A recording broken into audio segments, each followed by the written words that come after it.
and thanks everyone for joining. Hopefully this will be interesting today. I'm going to talk through the work that we've been doing here at Fathom to build flood models actually of the whole planet. We're trying to build models that simulate flood risk everywhere. I think there's, in case you're scratching your head wondering the difference between this talk and the next one, our models say nothing about forecasting, nothing about when something will happen. There's no temporal element to it. What we're talking about here is risk models or hazard models.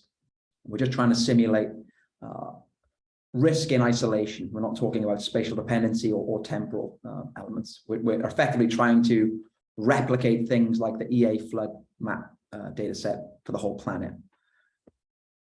Very quickly, so intro has already been done, but my name is Andrew Smith. If you want to, you can email me. My email is there. Feel free to ping me any questions you want if something should spring to mind after the talk. Very quickly about Fathom. So we formed Fathom out of the University of Bristol. We formed when I was doing my PhD. Our aim actually was to build models of the whole planet. We realized going back to all the way back to 2013 that actually for the majority of the planet, risk information did not exist for flooding just because of the spatial complexity of it as a peril. So our aim was to build models of the whole planet.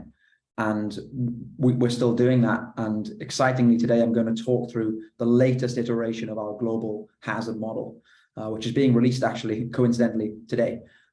So I'll talk through some of the major advances that have been undertaken in the past few years. One of the things that we try and do here at Fathom is publish everything that we do in leading journals. And my point in saying this is that if this is obviously a quick whistle-stop tour through 8 years academic work. There's only so much I can talk through in 25 minutes, but you can dig into the details as much as you like. We're as transparent as we can be. And the nice thing for me actually is that in the past kind of 6 to 7 years, lots of the leading publications are coming out of the Fathom, the company now, as opposed to the university. But you can dig into the methods around what I'm talking about today as much as you like. For a little bit of context and why I think you should care about these global scale hazard models, flooding is the most costly natural disaster in the world, and you can pick out any eye-watering figure from numerous reports to illustrate this point. It costs a lot of money and unfortunately also costs a lot of lives as well. And it will get worse. Even if we remove climate from the equation and you just look at changing risk because of exposure, what we see is there will be a significant amplification in risk in the future. But of course, we are also living in non-stationary times.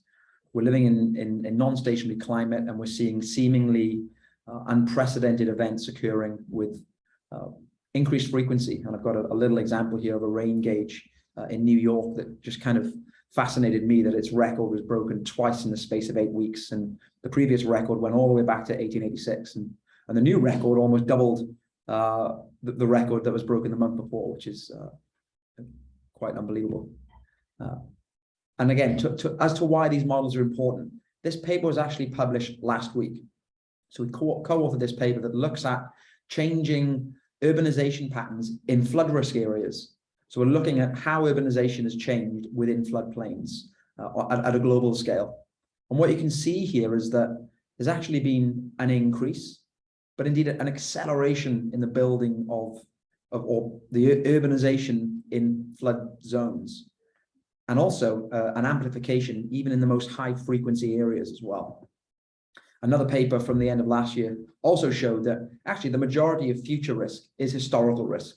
And what we mean by that is that the majority of future risk will be down to building in areas that we can identify as being risky right now.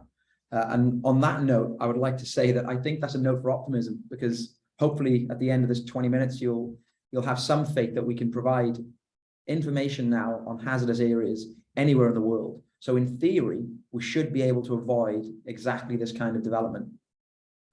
So when I'm talking about hazard modeling, what exactly do I mean? Well, this is an example of a flood hazard model. It's actually a simulation of a real world event. And this is Carlisle in the north of England. And the idea of this animation is to show you what we can do when we have lots of information. So this is a simulation that's had lots and lots of manual interventions. We've had surveys of river channel bathymetry, so the size of channels have been measured. We have observations, and we have great terrain data sets. And the result is that you can build fantastic models. This model is actually within error of observations. So it's as good as we can test it to be. And that's fantastic. But before we pat ourselves on the back, this is actually the state of play in flood hazard modeling 15 years ago. We could build these kinds of models back then. The real struggle and the real problem comes when you're thinking about scale. So how do we move from trying to simulate models that represent very small scale features, because flooding is very spatially complex. You have to represent that complexity if you want to build a good hazard model. How do we go from those local models and transfer them to global scales? And that, until relatively recently, was insurmountable. We couldn't build these kinds of models at global scales. But there's been a real revolution in how we build these kinds of models just in the past 6 years. And back to when we first started trying to build these models, these were the main issues as modelers, as we saw it, that we had to solve in order to build hazard models anywhere in the world. And they were terrain data sets. So we need ways in which to represent the Earth's terrain. That's actually the most critical part of a flood model. But we were frankly crippled by global terrain data sets just kind of 5 years ago. And a whole load of work in the past 2 decades has actually gone into processing terrain data sets just for flood models. We need to represent river channels. You can't build a robust flood model without representing the conveyance of water in river channels. At global scales, we don't have measurements of things like river flows for the whole planet. We actually don't even have them for every river in the UK. So we have to come up with ways to estimate river flows for the whole planet. And then there's defenses. You have to represent defense structures. Again, there are no comprehensive defense observational records. So there's actually, it's pretty dire at global scales. There's almost nothing in for the majority of the world. And the last 2 points are interesting if you're a fellow modeler, and that is that if you're building a flood model of the entire planet, it can't be manual. You can't manually go in and build the model. It would just take forever. The US government have been doing that, and they build good models in isolation, but you can't build comprehensive models manually. And these things have to be extremely efficient, simulating complex physics at high resolutions at really large scale. So they have to be incredibly efficient. And I think excitingly now, we've had some major advances in how we build these models, and also the utility with which, the utility of the data sets that we can produce with them. The big advances just in the past 12 months have predominantly been terrain data sets, which I'll come on to in a moment. We also have brand new methods for representing the size of river channels and new methods for representing boundary conditions. So how we estimate extreme flows and extreme rainfall. We're also now able to simulate riverine flooding, flash flooding, and coastal inundation for the whole planet. And we're working on a new climate dynamics framework that will allow you to at least get an indication with uncertainty for what any climate scenario will look like for any of those 3 perils. And there's a whole bunch of validation work that goes into these models. I mentioned earlier about publications. I'll come on to this in a moment, but we do try and validate these models as much as we can. And we can also point out where they work and also where they fall over. So just to dig into some of these points in a bit more detail.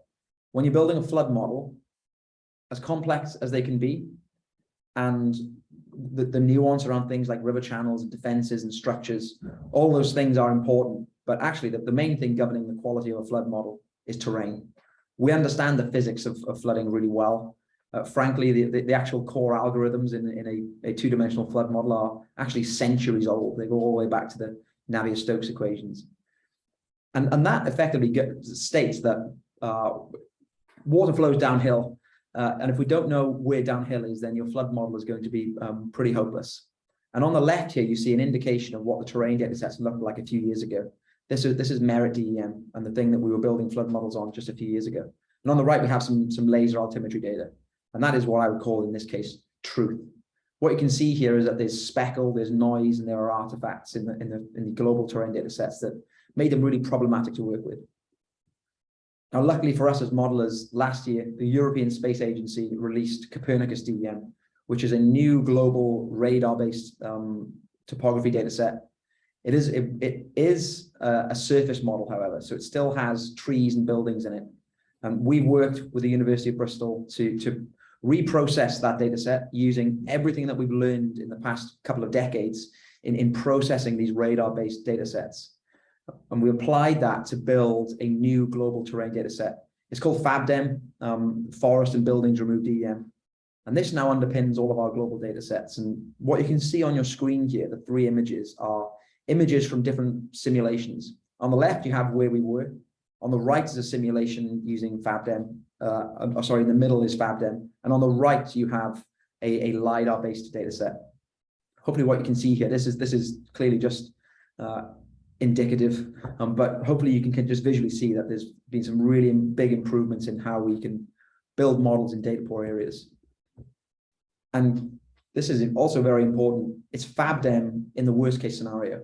Our global models now, we have spent a whole bunch of time stitching in LiDAR data sets where they exist. So the blue here represents where the models are actually locally derived data sets. So this is a composite terrain data set. And if modelers are listening in, we actually license access to these data to anyone. So if you want access to a global comprehensive terrain data set or even parts of it, we can provide that so you can get in touch.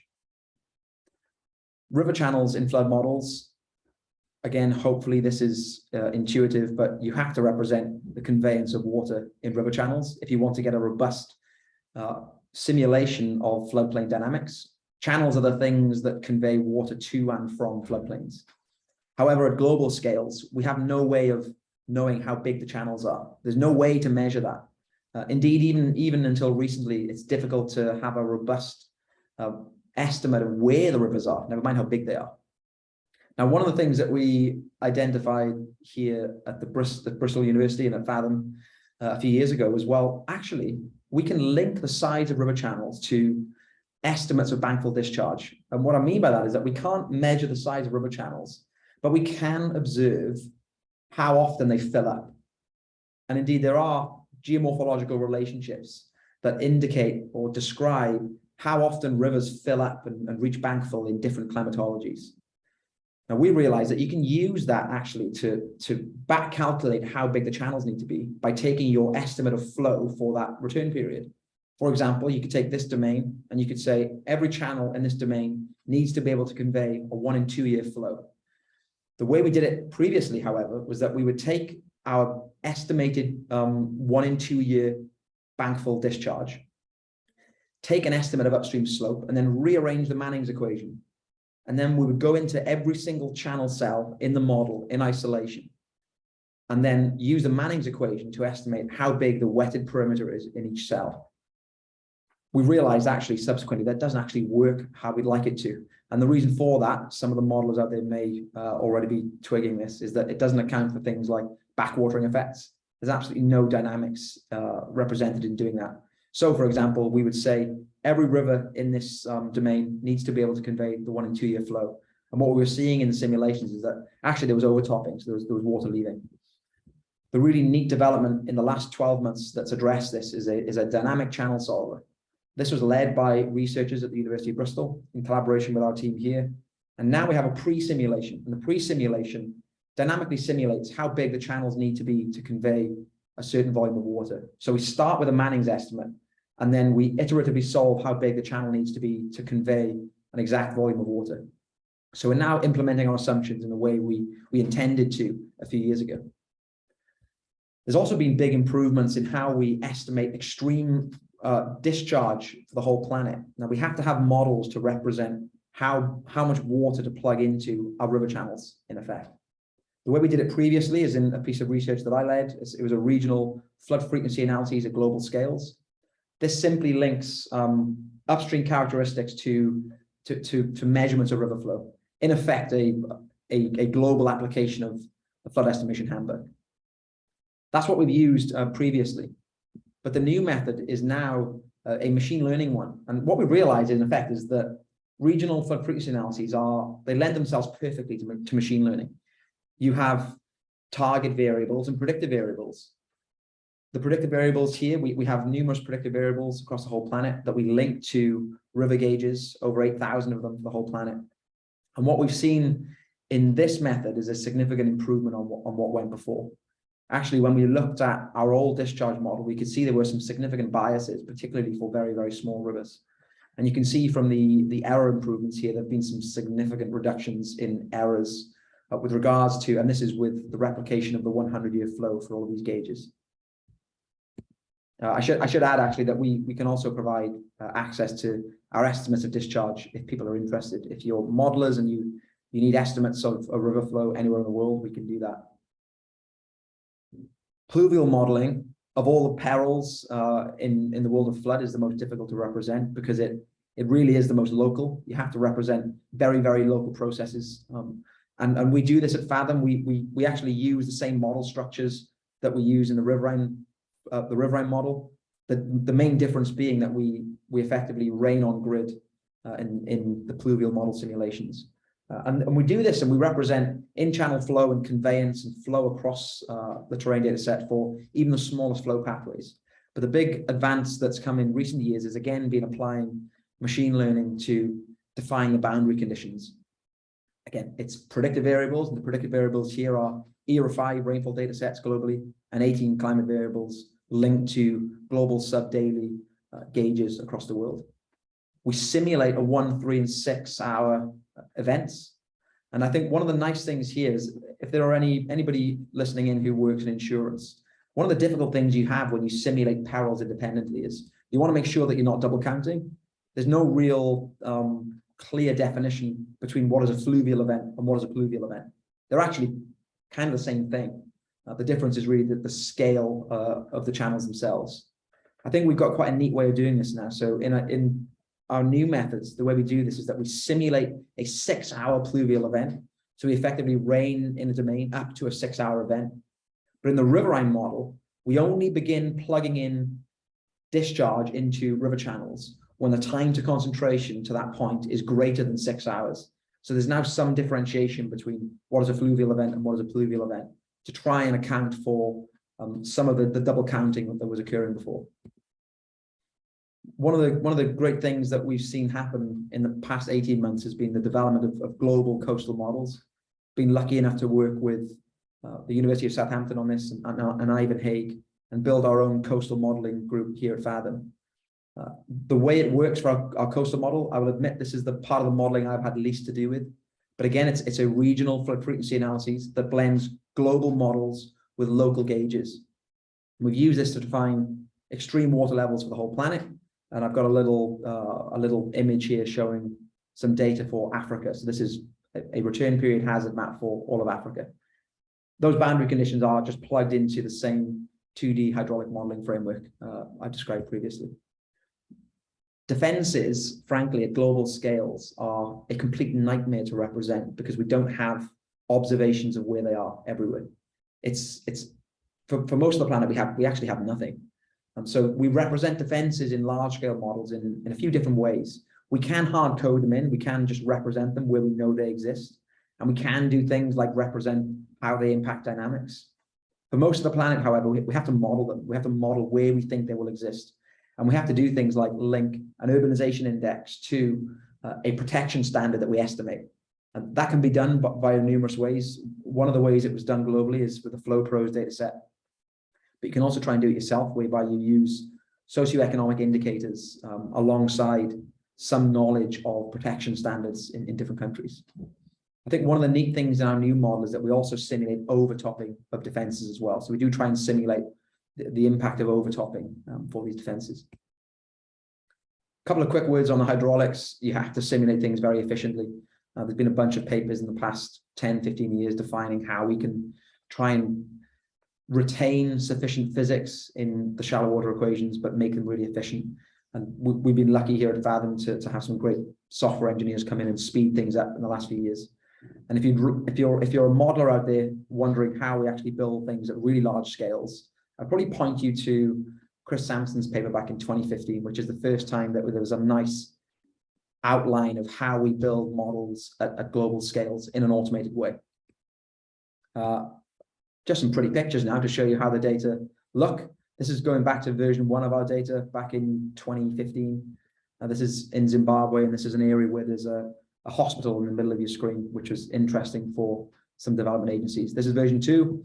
And now we're at a stage where we can represent not only some of the smaller channels coming in, but even if I place our pluvial simulations in there as well, we can represent inundation on even the smallest flow pathways. This is a town in Germany that was impacted badly last year in the floods in July. And I thought I'd show you what this looks like. So this is an event footprint from Copernicus. Now, the footprints I'm going to show you from the models are not event footprints. They're just a 200-year hazard layer. So they're never going to completely match. But hopefully what you can see is that version 1 of our model was pretty hopeless. And the reason for that is just down to terrain. So this is a steep-sided valley, and the radar products are really struggling to represent the bottom of the valley in effect. This improved quite a bit, actually, with Merit DEM a few years ago.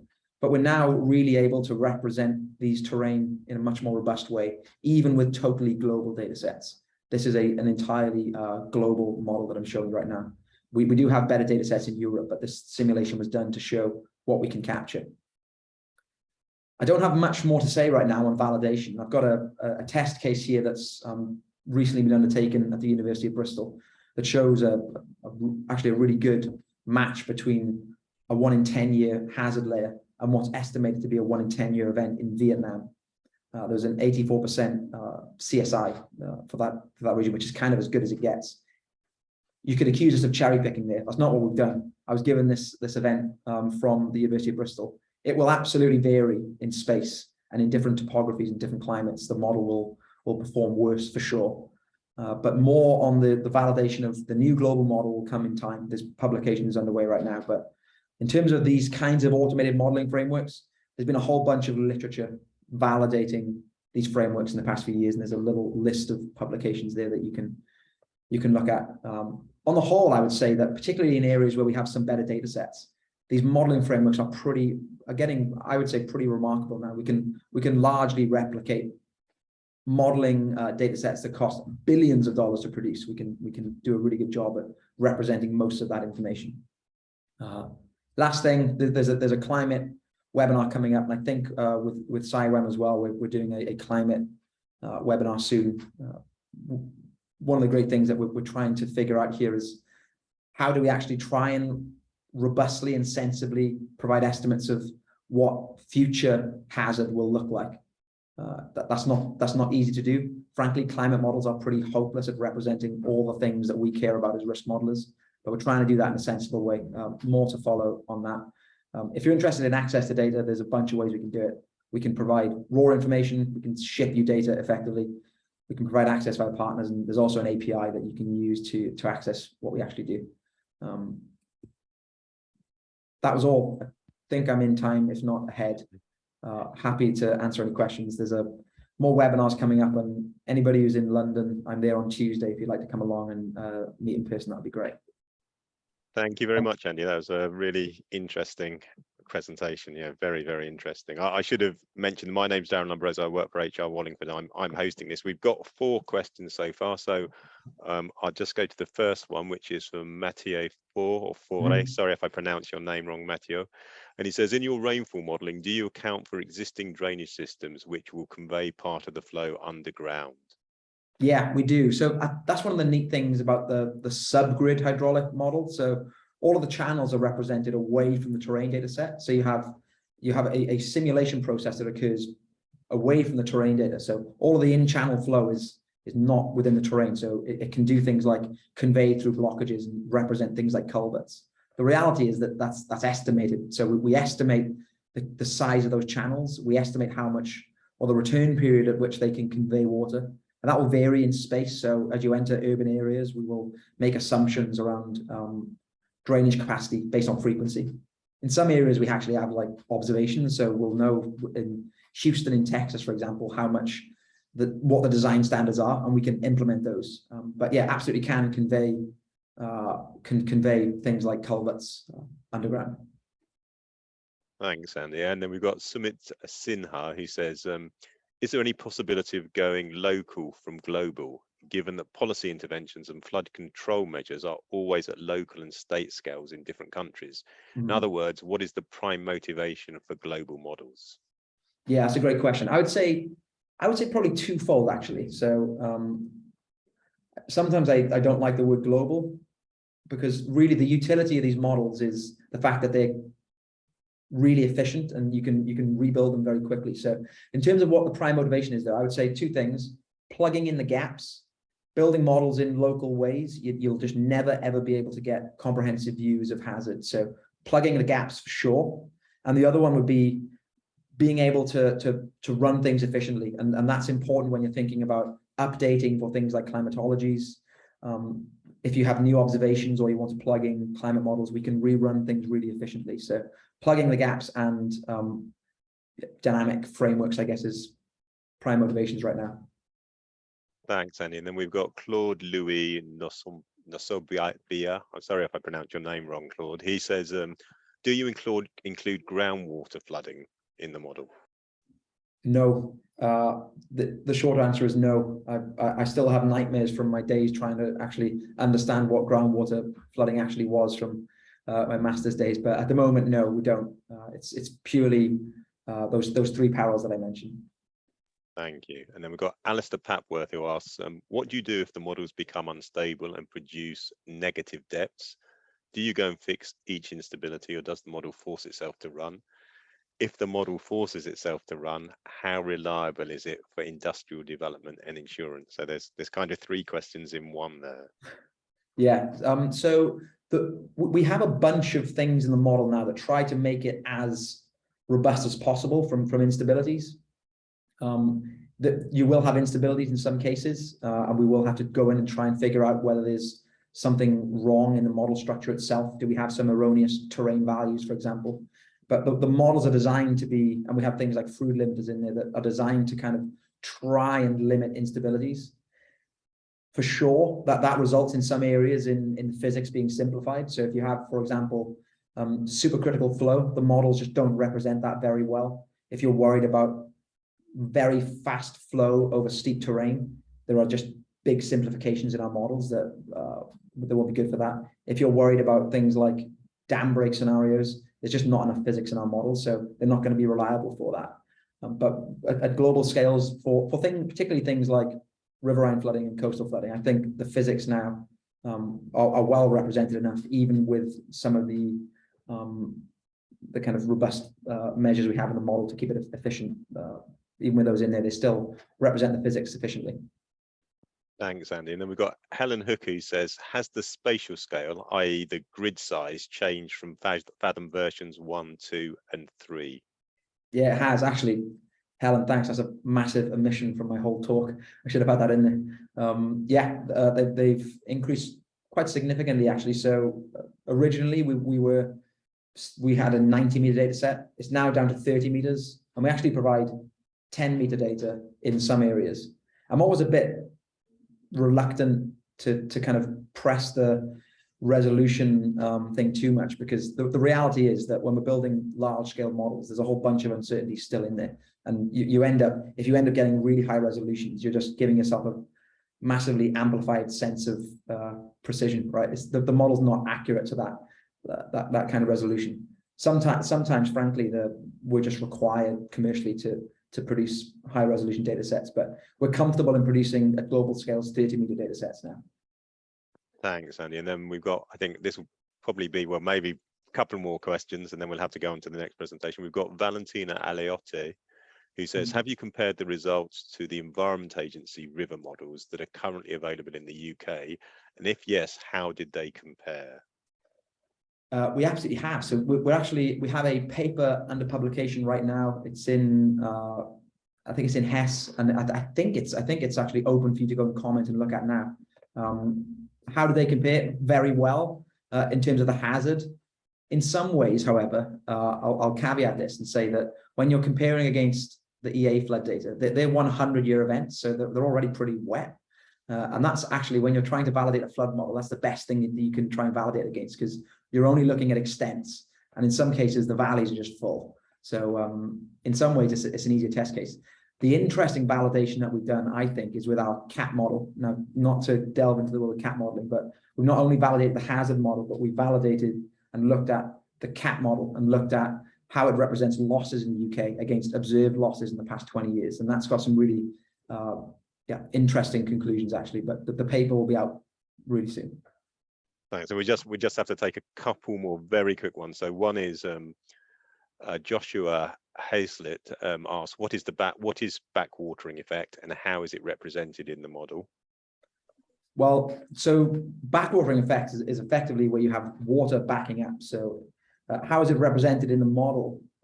dynamically. So with a dynamic model, you're simulating the propagation of water across the Earth's surface. So you're able to represent things like where you have two volumes of water meeting, that will result in a backwatering effect. Those two volumes of water will interact with each other.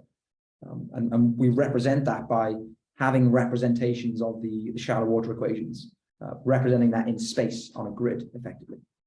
Thanks, Annie. We'll just have to make this the last question, which I'll have to paraphrase. So this is from Sergio Valesi, and he says, do you account for the presence of dams and how they're managed, both in emergency circumstances, and if not, would it be possible to add this to the model? And would it be possible to use the model to estimate the positive effects in terms of flood reduction from things like afforestation? So sort of two questions in one about dams and one about land use change, I would say. If I'm being honest, on the first one, do we account for the presence of dams? Not really. It's kind of in the discharge model, but not explicitly. It's one of the big development goals of the next 6 months for us is to represent dams properly, and we're starting in the US with that. So we are building models that will allow us to represent the true impact of dams spatially, as opposed to just represent them in the discharge model.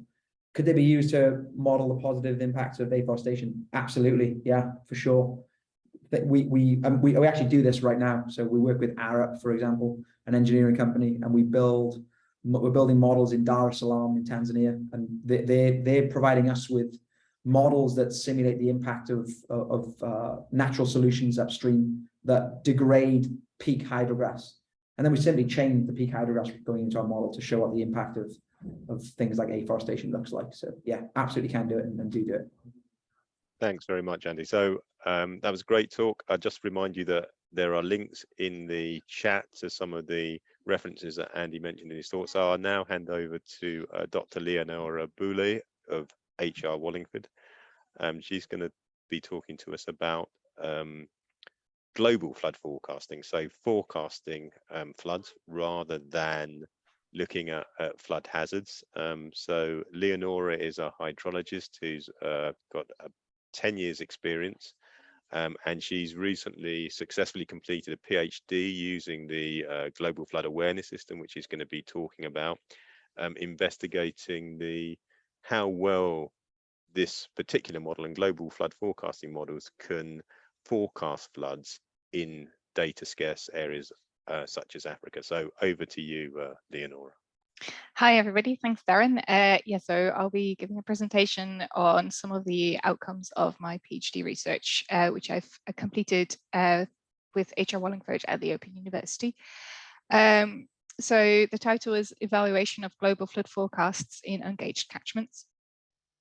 So first of all, I just wanted to just make you aware of a little bit of the terminology used throughout the presentation. So my research was focused on using flood forecasts from GLOFATS, which is a global flood awareness system. It is run at ECMWF, the European Centre for Medium Range Weather Forecasting, together with the JRC, which is the Joint Research Centre from the European Commission. Further, I've used some Earth observation data, mainly inundation data, and the specific data set I've used is called the AFED data, which stands for Flood Extent Depiction, and it was produced for African risk capacity. So first, I'll speak a little bit about the motivation, aims, and research questions, and then I'll go into 3 topics: the prediction of flood events across Africa, the similarity of Earth observation data and the GLOFASS forecasts, and a more detailed case study of GLOFASS forecasts in a catchment in Uganda. So first of all, in the past decade, a lot of global projects have become available, including global flood forecasts. And we've got a pretty good grip on how these perform in regions where we've got gauged river flow. However, a lot of our world is ungauged, and a lot of areas where these global flood forecasts could potentially have a lot of benefits are not gauged and therefore are really hard to validate. And that is the reason behind this research focused on how to validate a global product. in ungauged catchments, and it's specifically about flood forecasts. So I've got 3 research questions, but instead of reading them out to you, I've just made a few schematics to chat you through them. So the first research questions, we've basically taken the GLOFASS forecasts and compared them to a flood event archive. So that's where you've got, quite often you've got location and the date of when a flood has occurred. We've compared the two, and then we've done that on a continental scale. The second research question looks at the comparison of the GLOFASS forecasts to inundation data from Earth observations. So to see if we see that there's a lot of wetness on the Earth, on the surface of the Earth at river locations, can we also see peaks in our GLOFASS discharge? We've compared the 2 data sets, and that again was done on a continental scale. And the third research question basically combines the techniques and the methods developed in the first 2 and compares the GLOFASS forecasts to both flood events from an archive and inundation data from Earth observations. And instead of doing this on a global scale, it is done on a smaller catchment scale. So the first research questions, what are the probabilities of flood forecast? Does GLOFASS predict at locations that are recorded in the global large flood archive? So just a quick slide on the methodology. So the global flood archive, like I said, it gives you a location and a date or a length of a flood occurring. However, of course, there's quite a bit of uncertainty around this. So we've extracted a buffer around the location and then looked at the GLOFASS river cells that fall within this buffer. And then we've extracted the river discharged for these river cells. And then we've looked at whether or not GLOFASS during this time period, when we know from the archive a flood has occurred, if a threshold has been crossed. So we've looked at return period threshold starting at a 2-year and going up to the 50-year return period threshold. So this kind of gives a first quick glance if there's any sign of flooding within the GLOFASS forecasts during at the location and during the time that that there has been a flood recorded in our archives. The GLOFASS data is a bit more detailed. So if we're going into a bit more detail of the GLOFASS data, it's a deterministic forecast. So it's a probabilistic forecast with, in this case, 11 ensembles, and it gets produced for a varied amount of lead time. So you can dig into it a little bit deeper and split out the results and the amount of thresholds crossed for these ensembles or your lead times. So the first results show that if you consider all ensembles and all lead times, that in 86% of the case, GLOFASS forecasts show that the minimum of the 1 and 2 year return period is crossed during at a location and during a time when an event has been recorded. So that's pretty good. So in most cases, if you were to take into account all of the aspects of the model, it gives a signal that there is a flood during these at these locations and during the times that we know there have been flooding. When we delve into the data into a bit more detail and we start splitting it out for different, for example, in this case, 2 different maps for 2 different lead times, we can see that the picture is a bit more complicated.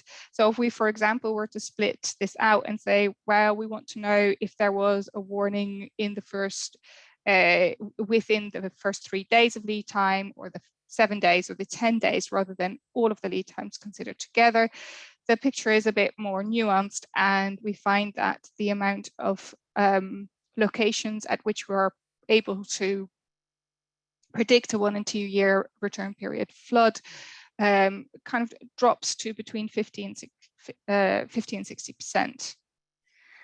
And of course, there's this third aspect to the data. I won't go into these graphs too much, but there's a third aspect to the data, and that's the ensembles, the amount of ensembles crossed. So you might not want, if you're thinking about this in the context of a warning system, if only a single ensemble crosses the return period threshold, that would not necessarily lead to a warning. So although we see a signal in the model that there is an extreme predicted, it wouldn't necessarily mean that the event can be considered to be predicted as well. So for example, if you say, well, at least 50% of your ensembles need to cross a threshold, then actually for a lead time of 0 to 3 days, only 25% of the locations show that an event, the 1 and 2 year return period threshold was crossed at the time and the location at which we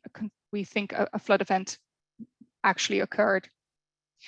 So actually, if we were to put this into context of an operating system, for example, EFAS, we would need at least 3 ensemble members to cross the 1 in 5 year return period threshold. So we kind of come down from this first initial figure that was really positive of 86% of flood locations being able to predict flood events to between actually 5 to 8% of these events would have been predicted as a warning if you were to take operational rules into account. So if we move on to the second research question, is looking at the similarities between the Earth observation data and the GLOFAS discharged. And we've looked at it on 2 levels. First, we've just looked at the correlation. But of course, because we're most interested in whether or not we're able to predict flood events, we've also looked at whether or not there is similarity between GLOFAS, the GLOFAS modeled discharge and the water extent data for just the high flows. And we've used a statistical technique called tilt dependency for this. So here you can see an example of the method we used to compare the model discharge to the observed inundation data. So the observed inundation data comes as a fraction of a pixel that is inundated. And we again buffered around a river location, and we then were able to calculate the correlation for all of the cells within this buffer, and we took the maximum correlation. We didn't do this for all locations. We tried to limit the amount of uncertainty within the inundation data by looking at what have previously been defined as satellite gauging locations in the literature. So these are locations where previous research has shown that there's been a good correlation between increased flow and inundation. So these are basically rivers where an increase in flow shows an increase in width of the river, and this is what you can then measure from the inundation data. So this is an example of what the analysis looks like on a map. This is the Zambezi River in Africa. Just a quick slide. I'm sorry, I'm having issues with the lighting in this room. Just a quick slide on the tail dependency. I won't go into this too much. I'm definitely not a statistician, but tail dependency provides a degree of description of the association between concurrent extremes. So basically, it answers the question: if there's an extreme in the inundation data, is there also an extreme in GLOFAS and the other way around? So these are the results of the correlation between the 2 data sets. We can see that for the majority of values, we've got a low correlation. And for a small amount of the values, we've got a medium correlation. So this map actually kind of indicates at which locations there is the least potential, but also at which location there is the highest potential of using these forecasts for warning purposes. And then the picture of the tail dependency is actually fairly similar, with most of the locations having a low correlation and a small amount of about 30% of them having a medium association. So there are various reasons why there isn't perhaps as much similarity between the 2 data sets as we would have hoped or liked to see. I think we can conclude that both the GLOFASS forecasts are uncertain. There's very many reasons why a global model might not be able to represent flow at a specific location. Hydrological processes that are too complex and might just not been included in the model. Very limited data, very limited calibration in Africa, and uncertainties within the modeling process. But also the inundation data itself is uncertain. And although we've kind of, in this bit of the research, taken it as a sort of truth, it's very uncertain data to work with.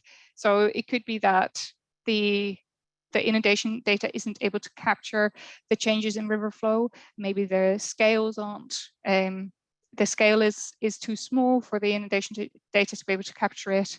But there's also a very complex processing happening to go from the actual measurement of the satellite to the inundation data set, and it uses quite a lot of long-term averages.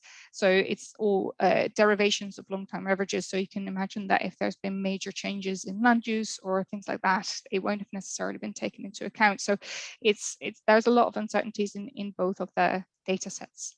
So the next bit of the presentation is kind of taking this into much more of a catchment scale analysis, where previously we've looked at the continental scale of the performance or evaluation of the global forecasts. So there's a project called forecast-based financing run by the Red Cross, where money is released preventatively based on warnings, which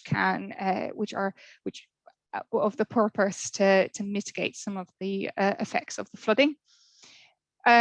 This project has had several pilots, and one of these pilots was in Uganda. So this is a location where they've actually tried to use these forecasts to basically supply people with flood actions based on the warnings coming out of GLOFASS.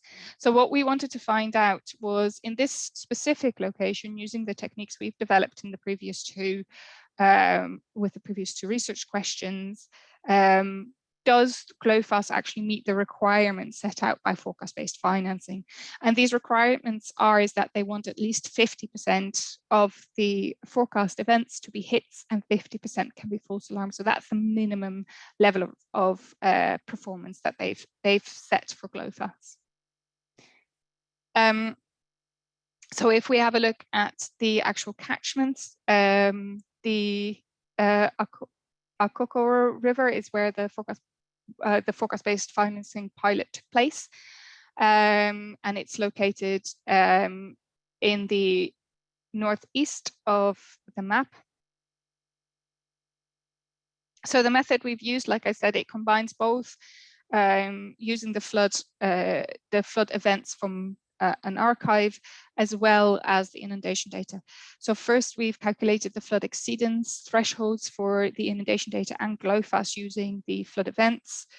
Then we've compared GLOFASS to the inundation data, assuming the inundation data is the observation. And then what we've done is we've gone back on an event-by-event basis and gone back to the actual flood archives and checked whether the events have been correctly categorized. And that concluded the performance assessment. So this is in a little bit more detail which data sets have been used and which techniques have been used.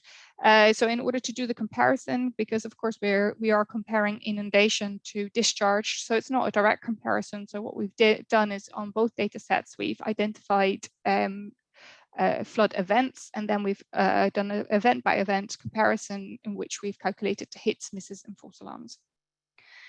So there's various things that, of course, influence the performance and the sensitivity of the performance. So we've tried to kind of capture that by doing these calculations for a varying amount of warning thresholds, and also looking at a validation window.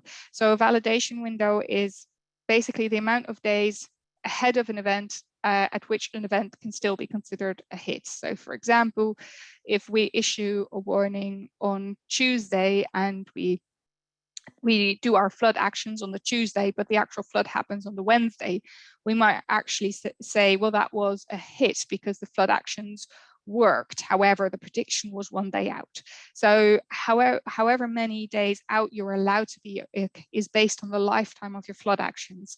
For the forecast-based financing project, we're not talking about evacuation. We're talking about things like distributing water purification tablets and other resources that people might need in floods during flood events, or for example,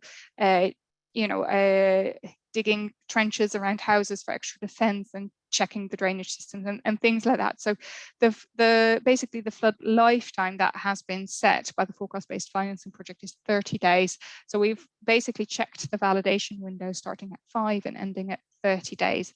And in this way, we've kind of optimized our results to make sure that we get kind of the most positive, or we are able to extract the best version of GLOFASS. And that means that the 98%, using the 98th percentile as a flood exceedance threshold, and a 20-day window gave the optimum effects. And what we end up then is 4 events were hits, 4 were misses, and 9 were false alarms, which leads to a hit percentage of 31% and a false alarm percentage of 69%. Because, of course, the inundation data, as we've seen in the previous research questions and the previous research done, is quite uncertain in itself. We wanted to go back and check with the actual flood archives whether or not these events have been scored correctly. When we went back to the flood archives, we actually concluded that 2 of the false alarms could have actually been flood events, and therefore we recategorized them to which meant that we hit the target exactly of 50% hits and 50% false alarms. So the conclusions that we can draw from this is that we can do a hits-based miss and false alarm based assessment for an ungauged catchments. The best case scenario would be that we say, well, we hit the forecast-based financed targets, but actually maybe a more conservative interpretation is that the range of uncertainty around whether or not the forecast is good enough would kind of give you maybe a 30 to a 50% hit rate. So yeah, it's open for interpretation whether or not GLOFASS in the version that I assessed, because I have to say they've got a new version out now, was good enough to meet the performance criteria of the project. So just trying to summarize the main takeaways from my PhD research in a few bullet points. So I think it's really tricky to do verification in ungauged catchments, especially if you're used to working with gauge data. But it's absolutely key. If we want global projects to be used and accessed in these kind of locations, where I think they could play such a beneficial role, then we do need to increase the amount of verification we do in ungauged catchments with methods like I've demonstrated here. So I think this research does, as you've probably seen, show that there are quite a few locations where GLOFASS is not performing very well, but I think it also shows which locations we could focus on where the forecasts are performing well. And I think we, perhaps being so used to working with gauge data, we underestimate how much we can achieve verification-wise for locations where this data is not available. So that was it. Thank you very much for listening. Thanks very much, Leonora. That's a very useful insight into the use of global flood forecasting models. So if you've got any questions, please put them in the Q&A. We've got one from Helen Hooker, and she asks, what do you think is the cause of GLOFASS performing less well at shorter lead times? It will have, I think it has a lot to do with how the initial conditions are set up. And it will have, it looks like it performs less well in the slides that I've shown, because it is basically the distribution is different. So it has less extreme values in the shorter lead times, and that's both due to the distribution of extremes in the forecast itself, but also the influence of the initial conditions, which will peter out after the first 3 days.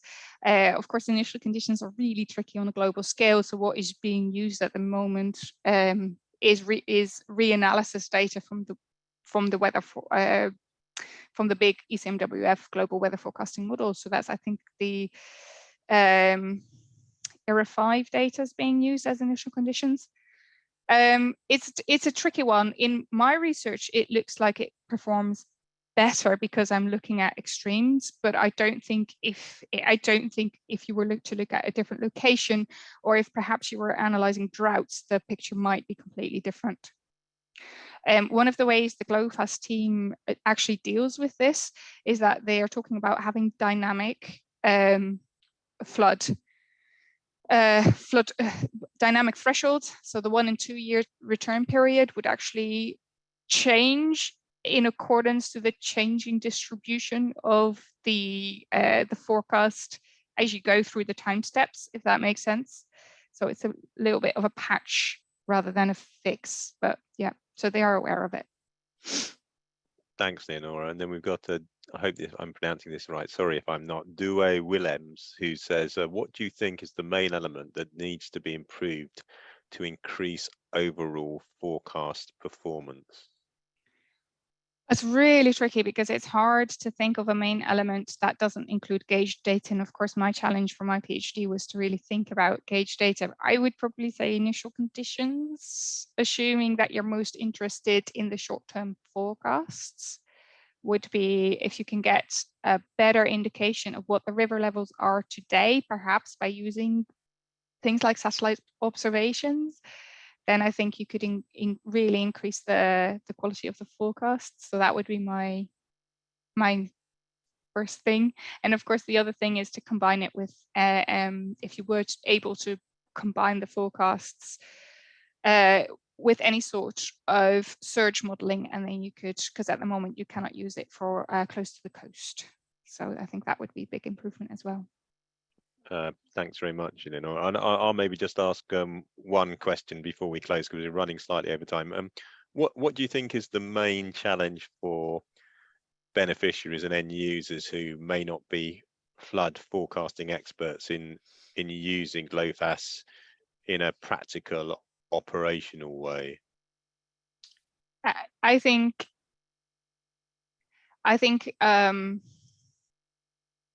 yeah, I think understanding the verification and being able to access verification that is representative for the project that you are going to do is really tricky at the moment. It's hard to look past the pretty pictures and the fact that everything looks really good on the online portal, and a critical assessment is tricky, and you can see it's not easy to do, especially if you don't have gauge data. If you've got gauge data, then you can have answers really quickly whether or not a forecast is going to be useful. But if you don't, I think it's, yeah, at the moment there isn't accessible validation data or everywhere, if that makes sense. We're very limited in the locations we've done it. And you can even see for the research I've done that I stuck to the satellite gauging locations. So there's absolutely no product out there that gives, I guess, an overview of quality everywhere, but we do produce results everywhere. And I think that's a really tricky situation to be in. Thank you very much, Leonora. So we've got no more open questions. We've run slightly over time. So I'd just like to say a big thanks to the two speakers. I don't know if you want to say something, Barbara, to conclude from SciWem. Yes, I'd really like to thank the two speakers. Really interesting talk. I did have a request from one of the attendees asking whether you could provide the links to your paper, Leonora. Yes, I can. Can I? Yeah, not right now, but Yeah, if you just send it to me and then I can forward it on. Yeah, yeah. That's great. But yes, but thank you to the Central Southern Branch yet again for a superb webinar, and to our two speakers, and to everybody who's attended. And do have a look at the events page, and also as Darren said, the recording will be put up on the website fairly shortly. So I put in the links both to the event page and the past recordings page as well. So do have a look. And thanks again. See you soon. Thank you. Yes, bye. Bye.